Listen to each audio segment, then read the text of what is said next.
Buenos días. A continuación les vamos a presentar nuestra unidad 3 de la materia de potabilización.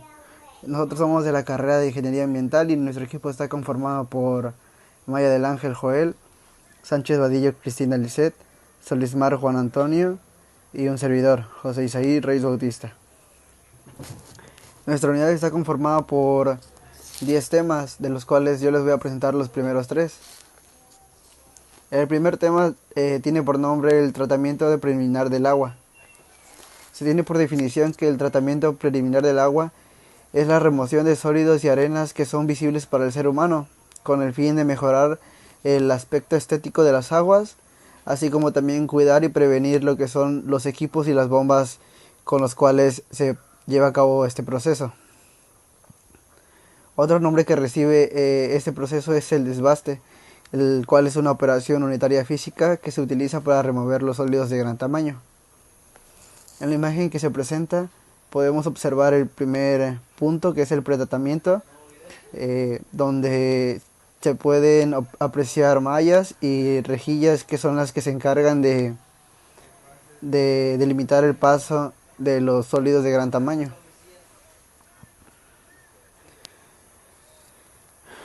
En este proceso se ocupan los siguientes equipos: rejas gruesas, rejas medianas, rejillas, sedazos finos, desarnadores, trituradores, microfiltros. Los primeros 4 van de acuerdo al tamaño de los sólidos. Asimismo se pueden clasificar de acuerdo a su tamaño, como lo había dicho anteriormente.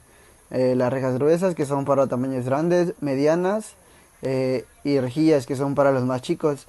Estas rejillas, son como la imagen que se presenta en la diapositiva. Además de los sedazos finos, que son para tamaños mucho más chicos, desarenadores y trituradores. Cabe mencionar que la limpieza de estas unidades puede ser manual o mecánica. A continuación les presentamos los siguientes 2 puntos, los cuales son la coagulación y la floculación. Estos dos se han puesto juntos ya que van de la mano en el proceso. La coagulación y la floculación son procesos encaminados a eliminar la fracción coloidal que se encuentra presente en las aguas destinadas al abastecimiento público e industriales. Primeramente vamos a hablar de la coagulación, la cual se define que es el proceso de desestabilización y posterior agregación de las partículas suspendidas en suspensión coloidal presentes en el agua. Esto quiere decir que las partículas se separan para formar unas más grandes, lo cual nos permite separarlas del agua, por ello pues tener una mejor calidad del agua. El objetivo de este proceso es, previo a la decantación, es cambiar las propiedades de los elementos con el fin de ser más fácil separarlas. Bueno, lo que se dijo anteriormente quiere decir que es mucho más sencillo para nosotros separar partículas grandes y pesadas que partículas chicas. Por ello se lleva a cabo este proceso. Asimismo, este proceso cuenta con mecanismos de coagulación, los cuales son la compresión de doble capa, absorción y neutralización de cargas, atrapamiento de partículas dentro de un precipitado. Los químicos coagulantes que se emplean en este tratamiento, los más conocidos o los más de renombre son los sales de aluminio. Un ejemplo es el cloruro de aluminio en su forma líquida. Los sales de hierro, el ejemplo sería el cloruro férico, empleado en su forma líquida o cristalizada. Además de estos existen otros coagulantes, los cuales son los polielectrolíticos, sulfato cúprico y el ozono. Existen 2 tipos de coagulación: la coagulación por adsorción, que se presenta en casos donde los recursos contienen altas concentraciones de partículas coloidales, y la concentración por barrido, que a diferencia de esta se presenta cuando existen bajas concentraciones de partículas coloidales. La floculación. La floculación es el siguiente proceso después de la coagulación. Consiste en la agitación de la masa coagulada, Este método se emplea para permitir el crecimiento y aglomeración de los flóculos recién formados con la finalidad de aumentar el tamaño y peso de los mismos. Los tipos de floculación son la floculación pericinética, que consiste en el movimiento de partículas que se producen por medio del movimiento browniano. Este proceso solamente influye en partículas con tamaños inferiores a un micrón, o sea, muy pequeñas. La floculación ortocinética, que se genera a partir del movimiento que las partículas realizan a diferentes direcciones y velocidades. Los floculantes más empleados en el proceso son los minerales, que se introducen después de la adicción al coagulante, los floculantes orgánicos naturales. Estos son polímeros que se encuentran que se extraen, de sustancias animales o vegetales, y los floculantes orgánicos de síntesis, los cuales se obtienen mediante la asociación de monómeros sintéticos. Las ventajas de la coagulación y la floculación son que generan un lodo artificial que puede ser tratado y dispuesto con mayor facilidad y eficiencia. Permite remover la turbidez orgánica e inorgánica. Elimina el color verdadero y aparente del agua. Elimina los patógenos. Tiene costos bajos de operación. Controla la proliferación de algas y plancton. Elimina las sustancias productoras de sabor y olor y disminuye la demanda bioquímica de oxígeno. Tema 4.4 Precipitación química. La precipitación química es un proceso en el cual se crea un sólido a partir de soluciones químicas disueltas en el agua. Esta técnica se usa para reducir la concentración de metales en el agua residual a valores que no causen preocupación. Las sustancias más comunes añadidas al agua para causar una precipitación química son hidróxido de sodio, compuestos de sulfato, sulfuros. Aquí tenemos lo que es un claro ejemplo de la precipitación química. Para producir el calcio soluble debe mantenerse o acercarse a 10.3 del pH dependiendo de la temperatura del agua, el total de soles disueltos y otros factores que afecten la solubilidad del compuesto. Bueno, para el primer proceso, para la carbonización, tenemos una sustancia que es dióxido de carbono, la cual debe mantenerse a una temperatura igual o alrededor de 9.5 de pH. Para que esto no se produzca lo que es el bicarbonato, lo que se quiere producir es carbonato de calcio. Para esto se le añade un precipitante como el dióxido de carbono. Bueno, ya teniendo lo que es el carbonato de calcio, además se le pueden añadir otros polímeros orgánicos sintéticos, los cuales también contribuyen a la remoción de turbidez. Tema 4.5 Sedimentación. La sedimentación es la separación de partículas sólidas suspendidas en una corriente de líquido mediante su asentamiento por gravedad. La sedimentación tiene dos objetivos. Lo que es la clarificación, su principal finalidad es remover las partículas finas suspendidas y producir un afluente claro. El segundo es el espesamiento, que es incrementar la concentración de sólidos suspendidos. Los, los sólidos pueden estar de tres formas en el agua: disueltos, flotando o en suspensión. En este caso, la sedimentación se va a enfocar a lo que son los sólidos en suspensión, al nombre que se le da al sedimentador, a la estructura que sirve para reducir la velocidad del agua para que puedan sedimentar los sólidos. El proceso de sedimentación. Aquí hay varias clases de sedimentación de acuerdo a las partículas. Clase 1. Sedimentación de partículas discretas. Esta se caracteriza por el hecho de que las partículas conservan sus propiedades iniciales, lo que es forma, dimensión y densidad, y durante su caída y la velocidad de área. Esta es independiente de la concentración del sólido. Este tipo es de la decantación de suspensión diluida, que tiene poca o nula tendencia flocular. Estas se observan en los desarenadores de la estructura del pretratamiento. Clase 2. Sedimentación de partículas floculentas. Es la decantación de una suspensión diluida de partículas floculentas. Se caracteriza por la aglomeración de partículas a medida que se sedimenta y la modificación de las características de la misma durante el proceso. Este tipo de sedimentación se encuentra en los sedimentadores secundarios de las plantas de tratamiento después de la unidad biológica donde se forma el biofloc y en la salida de los floculadores de las plantas potabilizadoras. Clase 3. Sedimentación frenada o en bloques. Cuando las partículas están suficientemente cercanas unas de otras, las fuerzas entre partículas son capaces de mantenerlas en posiciones relativamente fijas con respecto unas de otras. Como resultado, las partículas se sedimentan como una masa y no como partículas discretas. Este tipo de clarificación se le designa como decantación en bloque. En este tipo de clarificación existe una elevada concentración de partículas que favorece la separación entre los sólidos de sedimentos y el líquido sobrenante. Lo anterior se observa en las partes profundas de los sedimentadores. Aquí tenemos lo que es la clase 4, que es sedimentación por compresión o esparcimiento. Cuando las partículas entran en contacto unas con otras se forma una masa compacta que ejerce presión sobre las capas inferiores. Esta acción se llama compresión o espesamiento. Este tipo de sedimentación se encuentra en los espessadores de lodos por gravedad o en las tolvas de sedimentadores. Aquí tenemos los tipos de sedimentadores. Por ejemplo, los más comunes que se encuentran son las tanques rectangulares.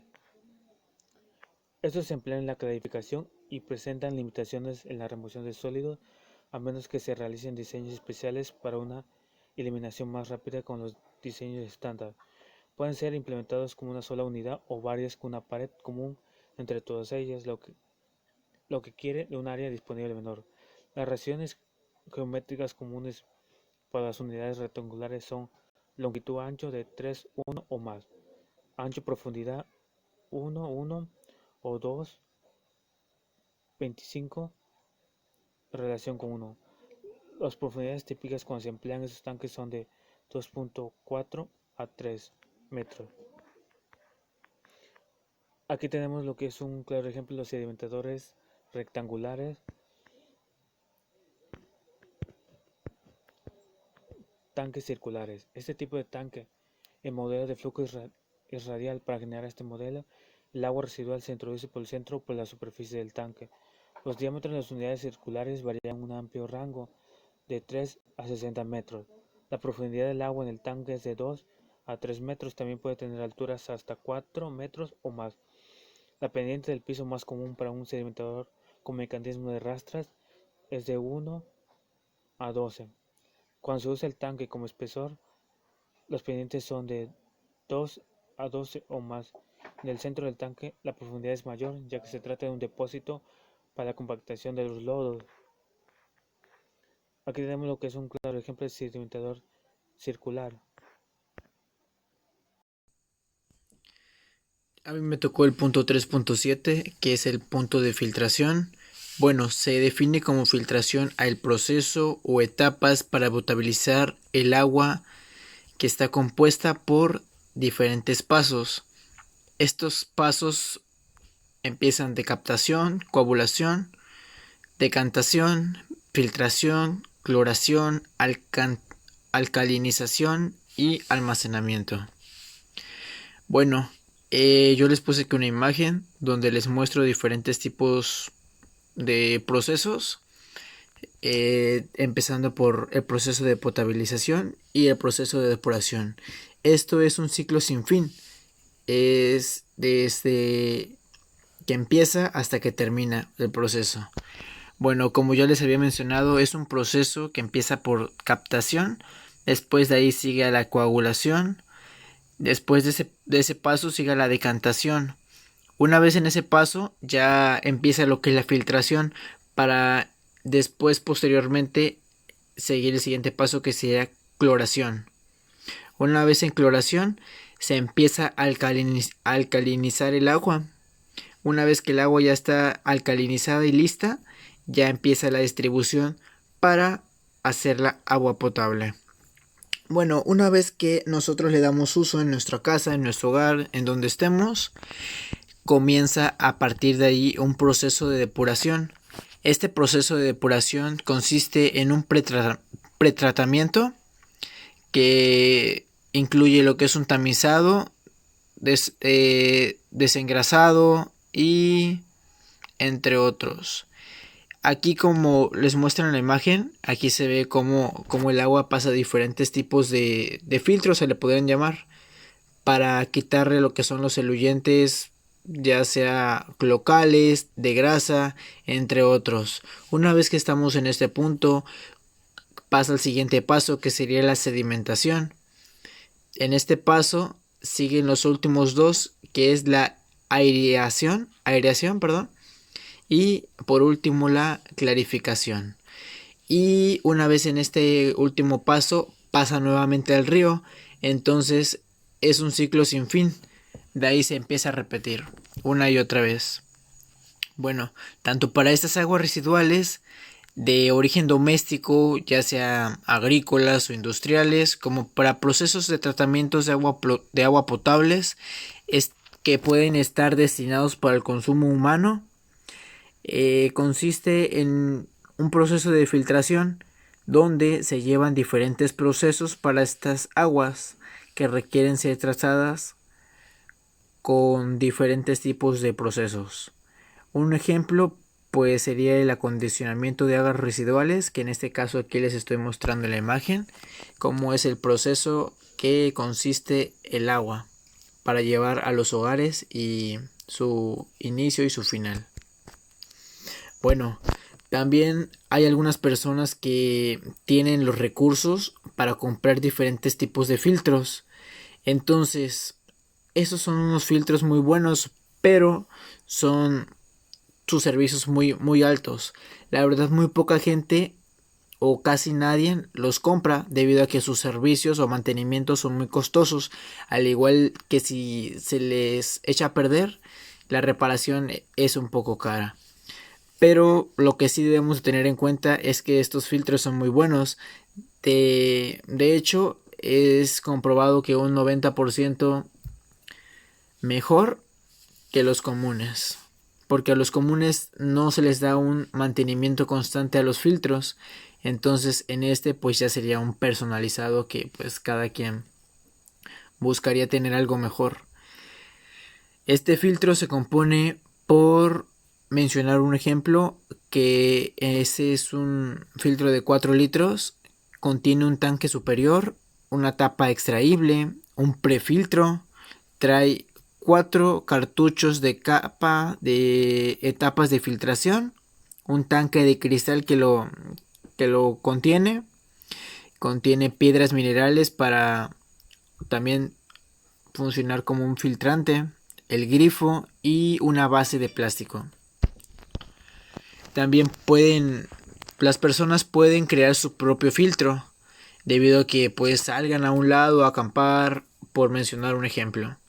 Entonces si ellos se encuentran allá, pueden hacer uno casero, que pues son cosas que se pueden encontrar en cualquier sitio, ya sea el agua, se necesitaría arena fina, arena gruesa y gravilla o piedras pequeñas, y pues un recipiente con tapadera de 30 o 60 centímetros, depende pues el agua que quisiéramos filtrar. Como les mencionaba anteriormente, existen distintos filtros. Están los muy caros, los de precio muy elevados, y los caseros que podemos hacer cualquiera.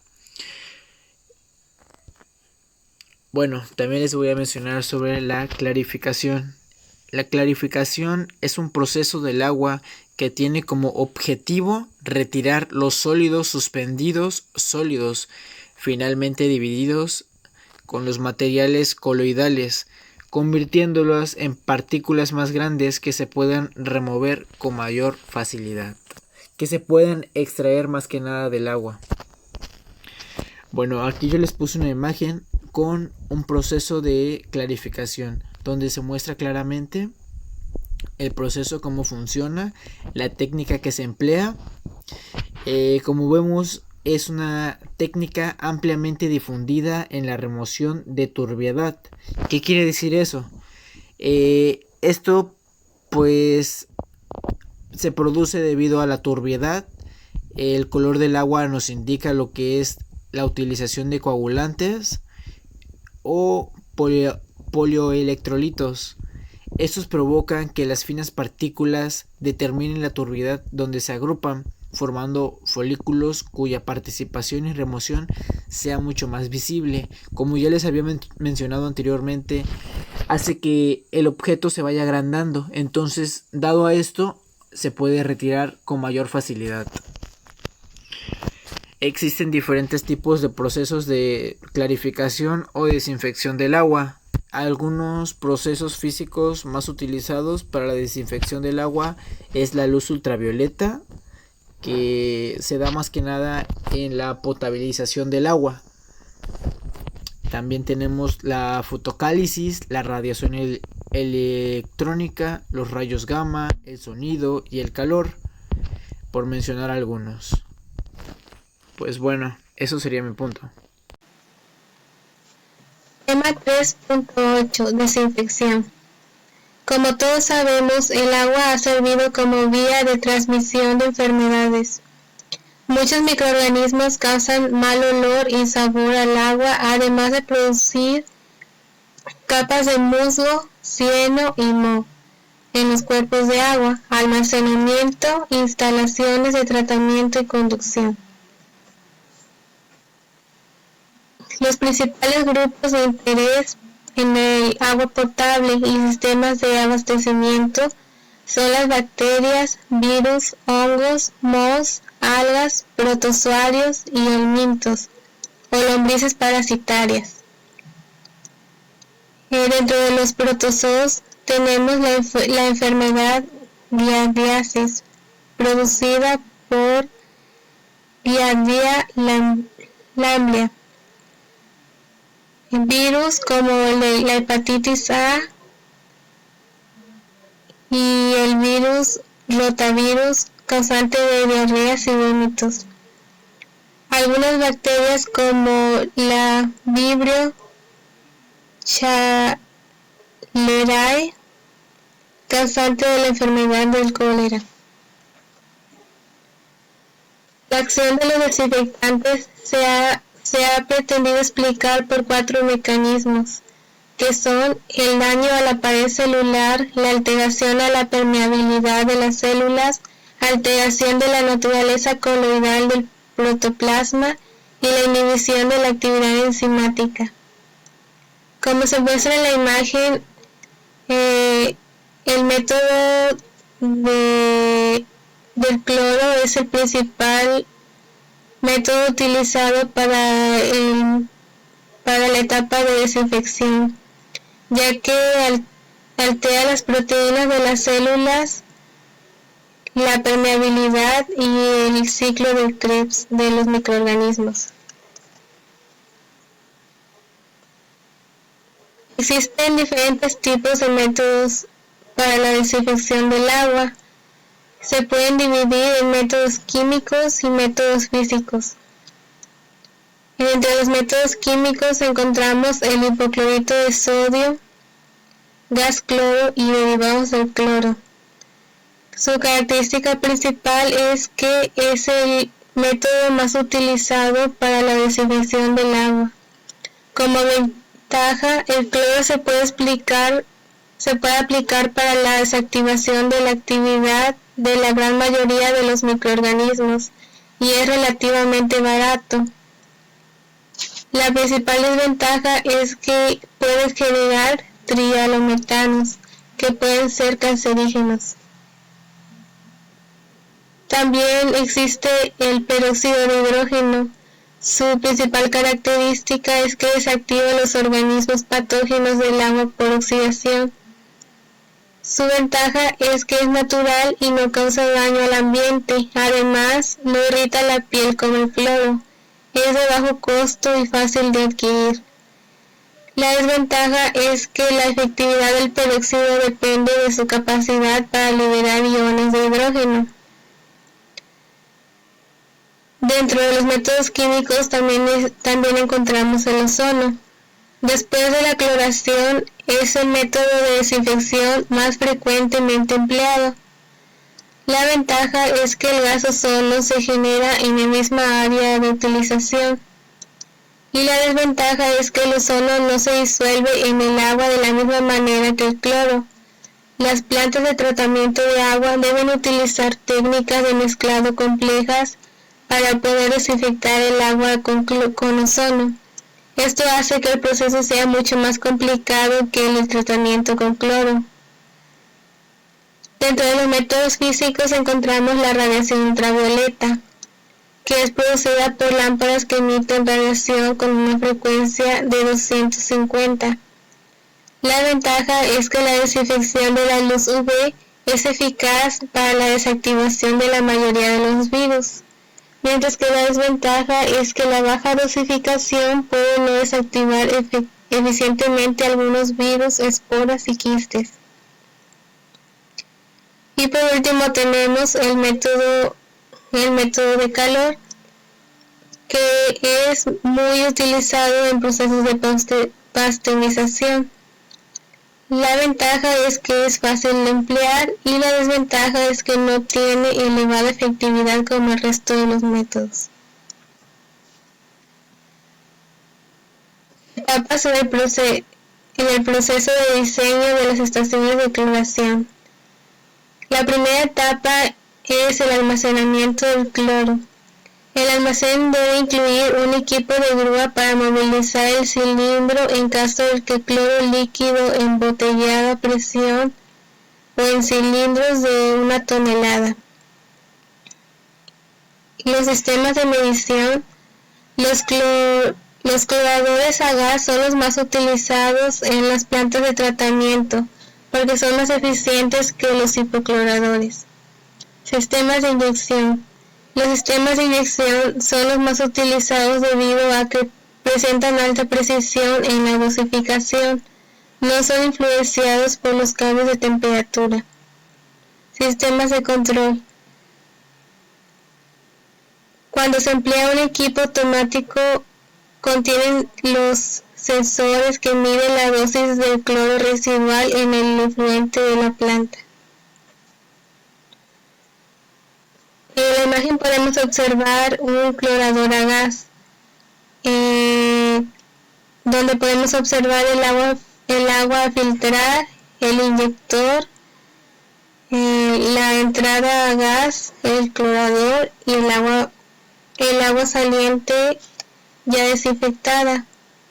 Como podemos observar, el agua filtrada puede contener diferentes tipos de microorganismos que pueden ser dañinos para la salud.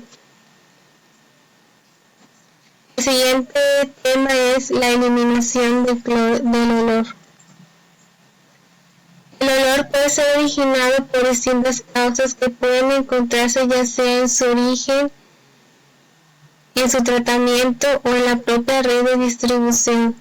Pueden ser biológicos o químicos. Generalmente las causas están en el origen. Algunos productos químicos como el cloro pueden presentar el sabor o el olor medicinal. El origen suele ser porque el cloro es empleado como desinfectante. También encontramos el hierro, que suele presentarse con un sabor metálico oxidado. Su origen es de los minerales presentes en el suelo de donde se extrae el agua. También el agua puede llegar a tener un sabor a ajo que es proveniente del gas metano, cuyo origen es la descomposición de la materia orgánica. El principal método de eliminación de olores y sabores es la absorción utilizando carbón activado. La absorción de sustancias contaminantes depende de varios factores, como la solubilidad del contaminante en el agua. Cuanto más soluble es en el agua, presenta más dificultad de ser absorbido por el carbón. La polaridad del contaminante. Las moléculas con menor o nula polaridad son mejores absorbidas. Y el tamaño de las moléculas del contaminante La mejor absorción en este caso depende también del tamaño de los poros del propio carbón y finalmente del pH. El grado de absorción de sustancias orgánicas se incrementa en general al disminuir el pH del agua. Como podemos ver en el esquema de un sistema de filtración a través del carbón activado, en donde podemos observar la entrada de agua sin tratamiento a través del carbón activado, pasando por una membrana de filtración y finalmente siendo descargada. Por último tenemos el almacenamiento. Uno de los aspectos primordiales para cumplir con el suministro de agua potable a una población es su almacenamiento y regulación. La demanda de agua a nivel doméstico e industrial en una ciudad varía a lo largo del día dependiendo principalmente de la zona geográfica de la localidad, la época del año, el uso del agua durante el día y la noche, el uso de las industrias y su alta demanda y nodos pico. Es por eso que es necesario el almacenamiento del agua. Con un almacenamiento adecuado, el agua puede bombearse a una velocidad más uniforme, no teniendo que conseguir directamente el uso de los consumidores. En la imagen se muestra un sistema de bombeo en un tanque superficial en la ciudad de Nuevo Laredo.